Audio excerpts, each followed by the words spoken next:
j'espère que vous allez bien. Aujourd'hui, on se retrouve pour une nouvelle vidéo Prismo et Notability. Pensez à vous abonner, à liker, à activer la cloche et à mettre des commentaires. Et bonne vidéo à tous. Allez, c'est maman qui reprend le relais sur la vidéo puisque là, Sacha va nous faire une petite démonstration des deux logiciels qu'il utilise du coup à l'école. Donc on va faire une démonstration de Prismo et de Notability puisque ce sont deux logiciels qui fonctionnent ensemble. Donc Sacha va allumer Prismo déjà. Première chose. Donc là, il n'est pas forcément toujours au bon endroit sur l'accueil du logiciel. Il est déjà arrivé sur la prise de photo. Donc hop, il va prendre en photo du coup son support de cours, donc son exercice. Voilà, donc en fait, le logiciel Prismo prend en automatique les photos. Donc c'est vrai que c'est à l'enfant de bien viser l'exercice qu'il doit photographier. Voilà, et en plus ça l'a pris direct au bon cadrage, pardon. Et donc à partir de là, Sacha va faire une reconnaissance de texte par rapport à Prismo. Alors là, il essaye de recadrer son exercice qui s'est un petit peu décalé, mais il y a moyen de recadrer tout ça, de valider.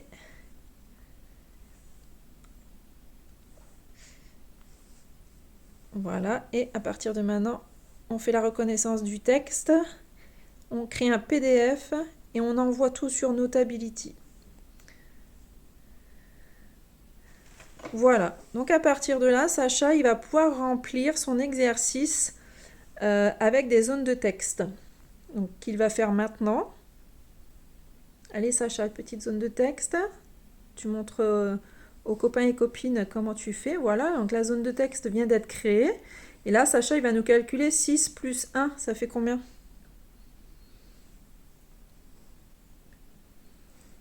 Qu'est-ce que tu me fais? Mais je calcule. Ton opération, elle est déjà faite. Hein. Tu as juste le résultat à mettre. Donc, fais sur tes doigts parce que là, tu es mal barré. Donc, tu fais 6 avec tes doigts et tu rajoutes 1.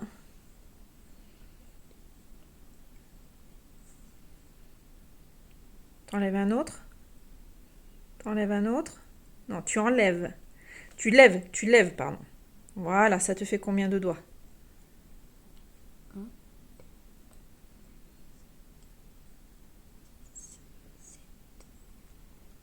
C'est ça. Allez, ça fait 7. Donc là, on remplit le résultat. 7. Et voilà, ça va être comme ça, en fait, jusqu'au bout. Hein. Donc à chaque résultat, il va falloir qu'il fasse ses zones de texte, qu'il trouve la bonne réponse. Mais alors, le calcul pour Sacha, sans bande numérique, c'est compliqué. D'ailleurs, je vais aller la chercher. Et Sacha va vous montrer comme ça lui facilite la vie, la bande numérique. Donc, je mets la petite vidéo en pause et on va aller chercher la bande numérique pour vous montrer. On reprend la vidéo. Donc, nous revoici. Sacha est allé chercher donc du coup sa bande numérique. Je vous montre un petit peu à quoi ça ressemble. Voilà. Et donc, Sacha, maintenant, il va faire donc une zone de texte sur le 6 plus 5, par exemple. Allez, tu nous fais ta zone de texte, chérie, sur le 6 plus 5. 6 donc, en dessous du 7 que tu as écrit. Voilà, tu remontes un petit peu ta zone de texte parce que là, du coup, tu es en décalé. Remonte encore. Alors, avec ta bande numérique, tu nous fais 6 plus 5 pour montrer aux copains comment tu fais avec ta bande numérique, pas avec tes doigts. Alors, tu démarres de 6, et tu fais combien de bonds de lapin? 5. Allez. 1, 2, 3, 4, 5. C'est ça. Donc, ça fait combien le résultat? 11. Super. Donc là, en fait, pour que ce soit même mieux, on remonte légèrement la zone de texte pour que le résultat soit en face. Voilà. Donc voilà les petites astuces que nous mettons en place avec Sacha pour les mathématiques, pour lui faciliter la vie. Et ça, en fait, c'est au quotidien qu'on doit faire ce genre de choses. Et Sacha est à l'école, du coup, aujourd'hui avec sa tablette. Donc, il travaille comme ça. Et en mathématiques, il travaille également sur un logiciel directement sur Internet qui s'appelle le Cartable Fantastique. Donc, Sacha va y aller.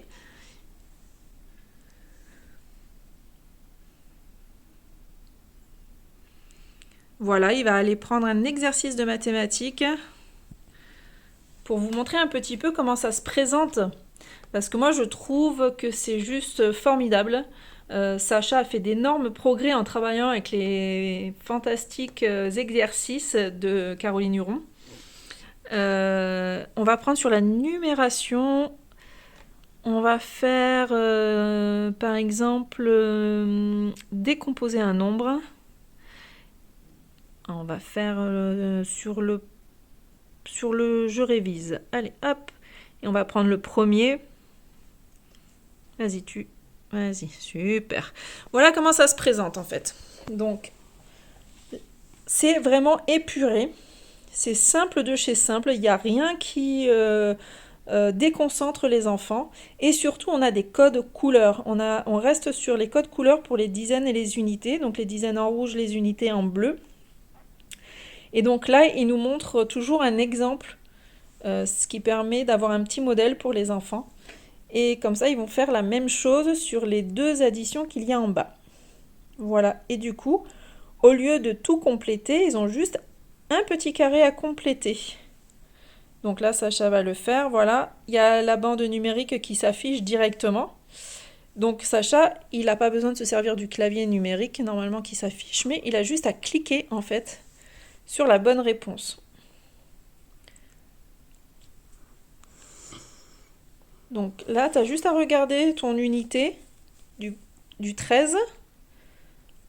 Il y a une dizaine et combien d'unités?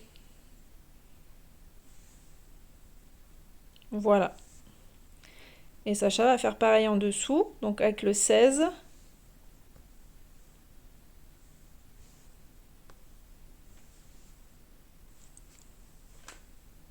Tu as juste à regarder l'unité, la bonne unité. Sur le 16, il y a une unité et voilà, 6 dizaines. Donc voilà, on voit bien que pour Sacha, la décomposition des nombres, ça reste encore fragile. Mais quand il est accompagné dans cette démarche, voilà, ça fonctionne. Il suffit de lui donner des petites astuces pour que il puisse comprendre en fait. Donc ensuite, on appuie sur la flèche jaune pour passer à l'exercice suivant. Voilà. Les dizaines, c'est les rouges, non? Exactement, les dizaines, c'est les rouges. Donc là, en fait, qu'est-ce qu'il faudrait que tu marques?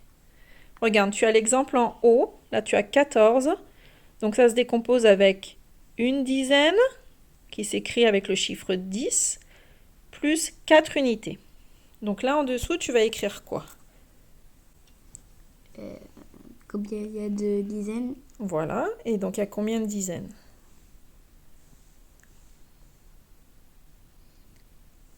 Alors, Vas-y. Alors, c'est pas une dizaine seulement qu'on écrit. Regarde ton exemple, en haut. Quand on veut écrire une dizaine, c'est quel chiffre qu'on écrit? 10. Voilà, donc il manque un chiffre. Il faut que ton curseur soit derrière. Je sais.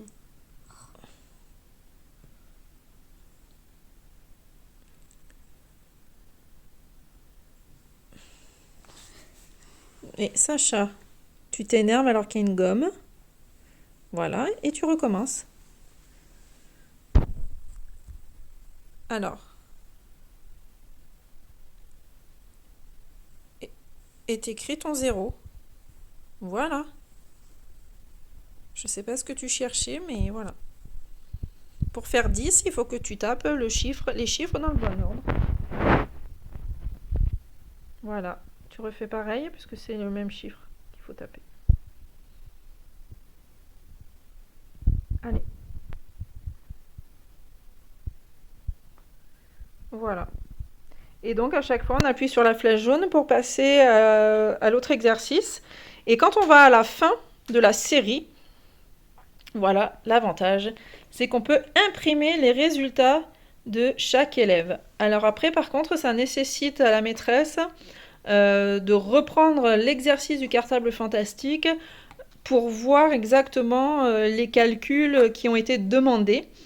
Parce que parfois, ça ne le marque pas toujours. Ça marque uniquement les résultats. Donc effectivement, ça nécessite à la maîtresse de reprendre l'exercice du cartable fantastique pour corriger.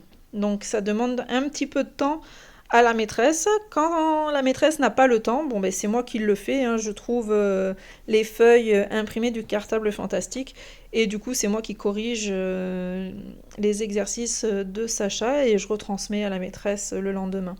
Mais en ce moment, l'imprimante qu'on a laissée à l'école, elle ne marche pas. Elle marche pas, oui, mais elle imprime pas parce que je pense que maîtresse, elle est un peu perdue dans les connexions entre le Wi-Fi et l'Ethernet de l'école. Donc bon, mais après c'est à la maîtresse de se débrouiller. Moi, je suis pas sur place et c'est vrai que Sacha n'a pas non plus d'AESH pour l'instant, donc il faut se débrouiller. Voilà. Coucou les étoiles filantes. Donc du coup, ma vidéo est terminée. J'espère qu'elle vous aura plu. Et dans la prochaine vidéo, on fera une grande sur